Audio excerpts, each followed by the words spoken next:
हाँ जी, class 11th कैसे हैं आप सब? बहुत अच्छे हैं सर। बहुत अच्छे से हमारा सेकंड चैप्टर भी हो रहा है। हर एक टर्म को हम बहुत अच्छे से समझ रहे हैं। आज ये बताओ आप नई टर्म्स क्या लेके आए हो? आज हम बात करेंगे दो one of the most important terms of this chapter. पहली, रिसीट्स। सर ये रिसीट क्या होता है? ठीक है, आपको पता नहीं क्या रिसीट क्या होता है? मतलब कुछ रिसीव होना, आपको कुछ मिल रहा है, उसे ही हम रिसीट बोलते हैं। और ये होती है हमारी दो टाइप की। पहली रिवेन्यू रिसीट और अदर इज कैपिटल रिसीट। सी सिंपल सी बात है, आप बिजनेस पर्सपेक्टिव से सोचो। अब आप एक कॉमर्स स्टूडेंट हो, आपको कुछ रिसीव हो रहा है, आपको पैसा रिसीव हो रहा है। वो पैसा रिवेन्यू नेचर का होगा या कैपिटल नेचर का होगा, ये डिसाइड कर लेंगे तो वो रिवेन्यू रिसीट बन जाएगी या वो कैपिटल रिसीट बन जाएगी। ठीक है, क्यों सर इनको अलग क्यों कर रहा है? क्योंकि जो मेरी रिवेन्यू रिसीट है ना, उसे मैं दिखाता हूं credit side of trading and PNL account में। मुझे उसको अपने ट्रेडिंग और पीएनएल अकाउंट में डालना है। ठीक है, और जो मेरी कैपिटल है उसे मैं बैलेंस शीट में शो करता हूं। जो मेरी कैपिटल रिसीट्स है उसे मुझे कहां शो करना है? बैलेंस शीट में शो करना है। और एज कैसे? या तो वो मेरी लाइबिलिटी को इंक्रीज कर रही होगी क्योंकि, या फिर वो मेरे एसेट को डिक्रीज कर रही होगी। नहीं मान रहे सर? एग्जांपल से समझाओ।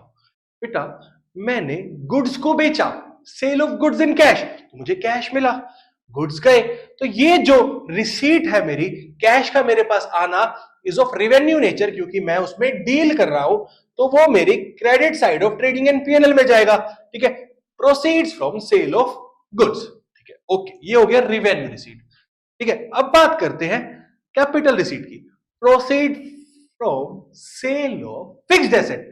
मैंने अपने एसेट को बेचा और उससे मुझे पैसा मिला। वो क्या हो गया मेरा? वो क्या हो गया मेरा? कैपिटल नेचर का, क्योंकि देखो उसने मेरे एसेट को डिक्रीज किया, मेरा एसेट गया तो मेरे पास रिसीट्स आई, तो वो हो गई मेरी कैपिटल रिसीट। कोई बात प्रॉब्लम कर रही है तो पूछ सकते हो, कमेंट बॉक्स आप ही के लिए है बच्चों। तो रिसीट क्लियर है। कैपिटल रिसीट होती है, रिवेन्यू रिसीट होती है। कैपिटल रिसीट को मैं बैलेंस शीट में शो करता हूं क्योंकि या तो मेरी लाइबिलिटी को इंक्रीज कर रही होगी या फिर वो मेरे एसेट को डिक्रीज कर रही होगी। रिवेन्यू रिसीट होती है जो मैं अपने credit side of trading PNL में दिखाता हूं। आई बात समझ में? हाँ जी सर, आ गई। नेक्स्ट बताओ सर। नेक्स्ट होता है हमारा एक्सपेंडिचर। सर ये क्या होता है? एक्सपेंडिचर, सिर्फ तीन टर्म्स को याद रखना। एक्सपेंडिचर क्लियर है आपके लिए? कह रहा है या तो एनी डिसबर्समेंट ऑफ कैश, आपने कैश को डिसबर्स किया मतलब कैश पे किया। पहला is disbursement of cash, any disbursement of cash, यहां तक कोई दिक्कत? सेकंड, आपने कोई प्रॉपर्टी को ट्रांसफर किया, सेकंड हो गया मेरा ट्रांसफर ऑफ प्रॉपर्टी, यहां तक कोई प्रॉब्लम है? थर्ड, मैंने कोई लाइबिलिटी इनकर की, इनकरिंग ऑफ लाइबिलिटी फॉर, या तो मैंने एसेट एक्वायर किया होगा या मैंने गुड्स एक्वायर किए होंगे या फिर मैंने कोई सर्विस एक्वायर की होगी। सो एक्सपेंडिचर इज एनीथिंग या एनी डिसबर्समेंट ऑफ कैश और ट्रांसफर ऑफ प्रॉपर्टी और incurring of any liability for the purpose of acquiring asset, goods और services। ये तीनों को मिला के मेरी बन जाती है एक्सपेंडिचर की डेफिनेशन। सर समझ आया? थोड़ा सा इलेबोरेट कर दो ना।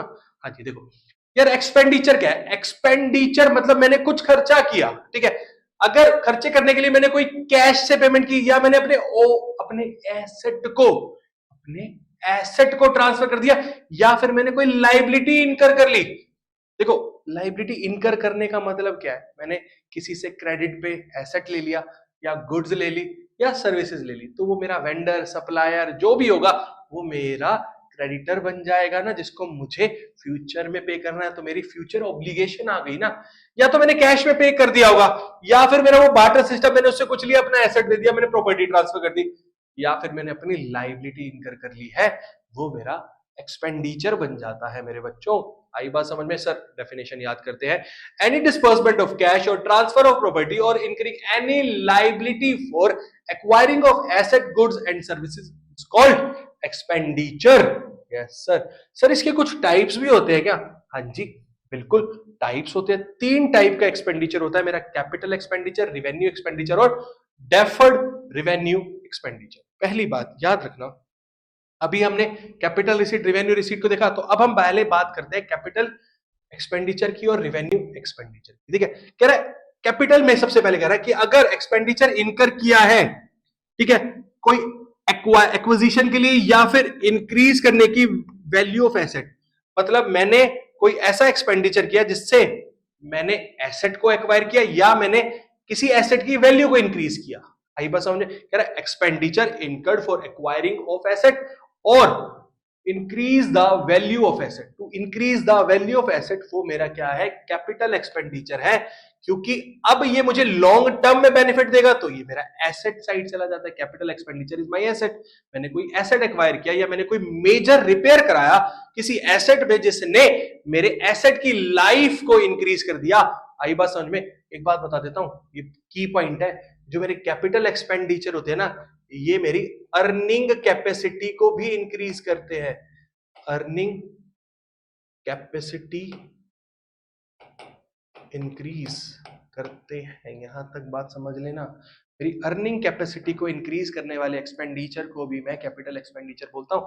ठीक है, बात करते हैं रिवेन्यू एक्सपेंडिचर की। बात बता देता हूं, ये मुझे लॉन्ग टर्म में बेनिफिट नहीं देंगे, एक अकाउंटिंग ईयर में ही बेनिफिट देंगे। ऐसा एक्सपेंडिचर जिसका फुल बेनिफिट मैं अपने वन अकाउंटिंग पीरियड में ले रहा हूं, उसे मैं बोलता हूं रिवेन्यू एक्सपेंडिचर। देखो क्या लिखा है, expenditure comma full benefit of which is derived या received during one accounting period. ठीक है, ये मेरे एक्सपेंडिचर हो जाते हैं, मेरे रिवेन्यू एक्सपेंडिचर, जिसे मैं अपने ट्रेडिंग पीएनएल में डेबिट करता हूं, डेबिट साइड शो करूंगा। आई बात समझ में यहां तक? हाँ जी सर, यहां बात समझ आ रही है हमें। ठीक है, कैपिटल एक्सपेंडिचर सर हमारी अर्निंग कैपेसिटी को बढ़ा रहे थे, क्या रिवेन्यू को कुछ करते हैं? ये मेरी अर्निंग कैपेसिटी को मेंटेन करते हैं। अर्निंग कैपेसिटी मेंटेन, मैं अपनी अर्निंग कैपेसिटी को मेंटेन करने के लिए जो एक्सपेंडिचर करता हूं उसे मैं बोलता हूं रिवेन्यू एक्सपेंडिचर। आई बात समझ में? हाँ जी सर, बात तो समझ आ रही है। सर एग्जांपल दे दोगे दोनों के? देखो, कैपिटल एक्सपेंडिचर में मैंने कोई एसेट परचेज किया, purchase of fixed assets.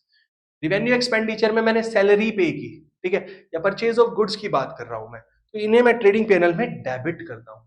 Sir तीसरा क्या है? तीसरा है मेरा डेफर्ड रिवेन्यू एक्सपेंडिचर। ये थोड़ा डिफरेंट आइटम है, इसको स्टार लगा देता हूं आपके लिए ताकि आप बहुत अच्छे से समझ पाओ इस बात को।